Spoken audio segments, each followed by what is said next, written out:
It's all about the Roosters this evening. Brandon Smith could be out the door very shortly.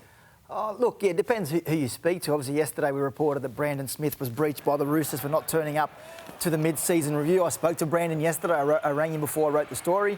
He said he was out for brunch with his partner and his mum. He left his phone at home, and when he returned home, he had 20 missed calls from the club. He wasn't aware it was on. Now, the club have subsequently breached him, but I don't remember a time in my 10 or 15 years covering rugby league that there's been so much uncertainty and questions over the Sydney Roosters roster. We obviously had what happened with David Fifita.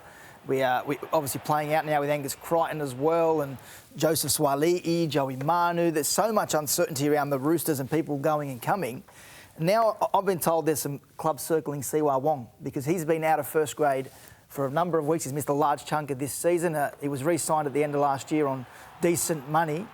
He hasn't seen a lot of first grade. The club's now telling him that he might be a middle. They're trying to convert him in New South Wales Cup to a middle. I've been told up to 8 clubs have reached out to see why and whether or not he'd be on the open market. Right now, from my understanding, that clubs are being told that he's not available. But if he doesn't play first grade, the noise is only going to get louder, and clubs they're already circling. So it'll be interesting to see what happens with Siwa Wong going forward. And what about James Tedesco? What's the latest there?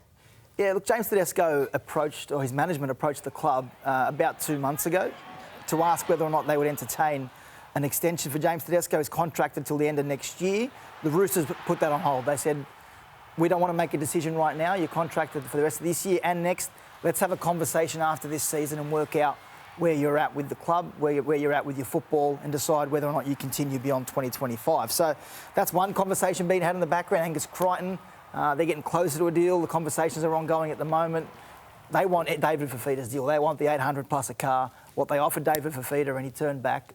Angus Crichton's management are pushing for that. Well, you have to imagine you'd almost get it. I mean, for a guy to come from nowhere, David Fifita, and get signed by the Roosters by that money, and Crichton being there and may have had to leave, or we don't know whether he would get that money. Now Fifita's left, you'd think you'd get it.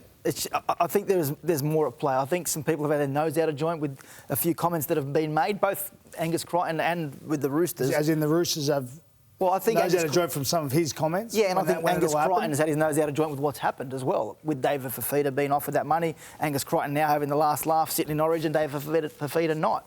And then there's Satili Tupanua.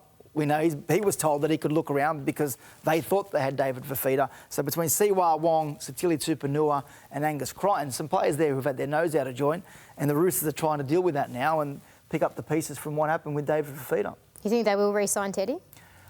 Oh, look, depends on how I think he'll probably continue to play on. But at the moment, the Roosters want to wait and see until after this season and towards the end of the year and make that call. Do they want to keep all 3 of those back rows, or will they have to get rid of someone? Well, they told Satili he could go. That was before David Fifita decided to stay at the Gold Coast Titans. They're trying to transform Siwa Wong into a middle, which was part of the reason they went after Fifita, because they thought the young kid, who's on about 180 grand this year and was touted as the next best thing, that they thought he would be better suited to playing in the middle. And I'll tell you now, there are a lot of clubs willing to pay big money for Siwa Wong if he was to become available.